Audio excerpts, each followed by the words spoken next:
let's go ahead and talk Arch Manning. I'll give my quick my quick 2 cents on Arch Manning because Arch Manning tends to do good for clicks, and we're trying to get some clicks. So let's talk some Arch. Let's talk some Arch Manning here. So he obviously got concussed.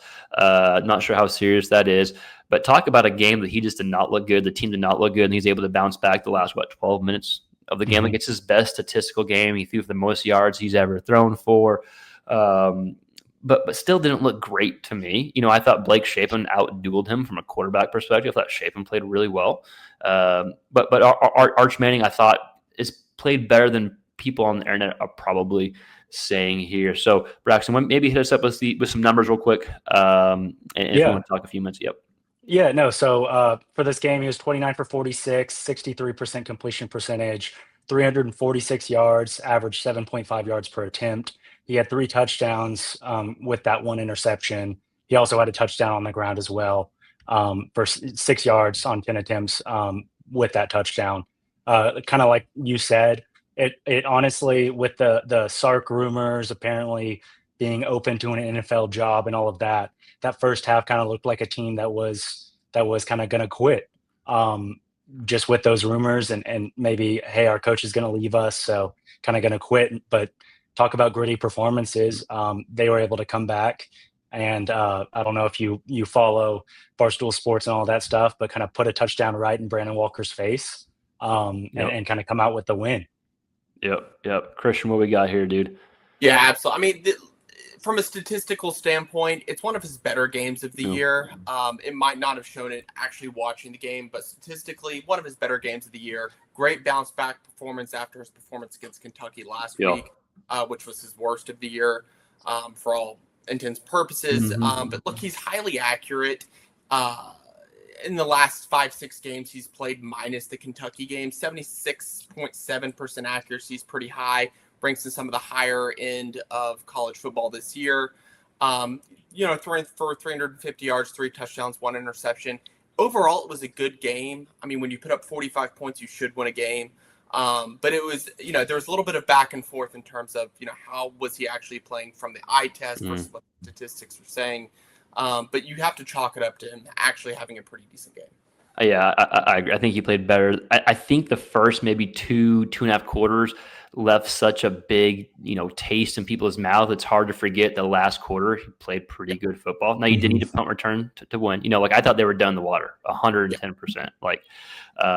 So it's not that he played great, but I think he had some really good moments that made these numbers look a little better here. Blake Shapen? I thought Blake Shapen played really well. He played well enough to win this game. I think he was the most accurate quarterback. Yeah, according to my numbers, he was the most accurate quarterback if we're using adjusted completion percentage in all the SEC for week 9. I thought he played really well. He played good enough to win. Auburn benches Jackson Arnold and then put in Ashton Daniels, and all of a sudden you have more of a spark from the quarterback position, at least throwing the ball. I thought that was huge too. What else we got before we get out here? Anything else? Anyone else we want to touch on? And we didn't talk much Auburn or Arkansas. If you're an Arkansas fan, I know we got a lot of Arkansas followers. Man, I'm sorry. One of the rough loss, and Taylor Green with 3 picks, a quarterback I like. Just y'all can't catch a break. Neither could Auburn until they played y'all. So what else we got? Any of the quarterback news or thoughts that we want to get into? Yeah, I mean, I guess the only other thing, Diego Pavia and that Vanderbilt Missouri game, obviously, Bo goes down for Missouri. Not a great game statistically for either quarterback or any of the quarterbacks playing, or really any of the teams playing, unless you're a fan who likes defense. Just thought it was interesting. I know there's a lot of hype around Diego Pavia. I was kind of going through his passing yards and touchdowns against SEC opponents this year. First game was South Carolina, 177 yards, 2 touchdowns. Alabama, 198, 1 touchdown. LSU, 160, 1 touchdown. And then this Mizzou game, 129 yards, no touchdowns. I know he's getting a lot of Heisman hype and all of that. It'll be interesting to see if he can kind of put a good statistical game out there to show those Heisman voters. Yeah, Texas this week, so. Yeah. Right, I think. Yeah. Texas. Yeah. Next week. This week. Yeah. So, y'all know, we're quarterback junkies, and all we talk about is quarterbacks, specifically SEC quarterbacks here. So if that's your type of stuff, man, like, share, subscribe. I'm sorry we've been gone, but we're back, and we'll be here. Oh, one other quarterback I think we need to talk about a little bit before we get out of here is John Mateer. He's someone who I think he makes those flash plays. It's almost like the play has to break down, and his chances of having success are higher than if the play doesn't break down. You know what I mean? Like, I think he's a good quarterback, but I think there's some limitations. Yeah, so seeing how they're going to bounce back is something I'm keeping an eye on. Against Tennessee, you just saw Cutter Boley have 4 touchdowns and 300-something yards passing, and we know he's getting better, but he's still a bottom of the barrel SEC quarterback. So can Mateer get right against Tennessee? So there's a bunch of questions. That's a quarterback I'm looking forward to seeing. But yeah, I mean, kind of on Mateer, I was just going to say early on, and it may be just the OU uniform, but kind of to your point, he looks a lot like Baker Mayfield. Kind of a play breaks down, he gets out of the pocket or whatever, and he makes plays. Since his injury and kind of 2 games coming back from that, I don't know if he's looked the same.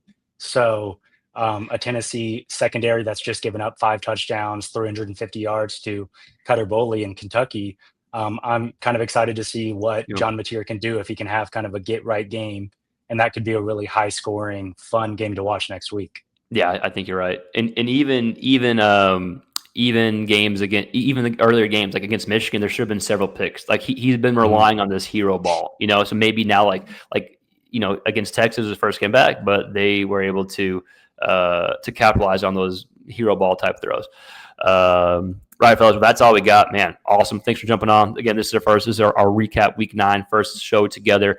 Like the video, share, subscribe. We'll be doing this more often. We'll have a preview video coming out here in a few days. The link will be below in the description. End season college football, they'll be able to have that, and we'll be sending out breakdowns, subscriptions, a lot of fun stuff. So as always, thanks for watching. Like the video, share, subscribe. We'll see you next time. Peace.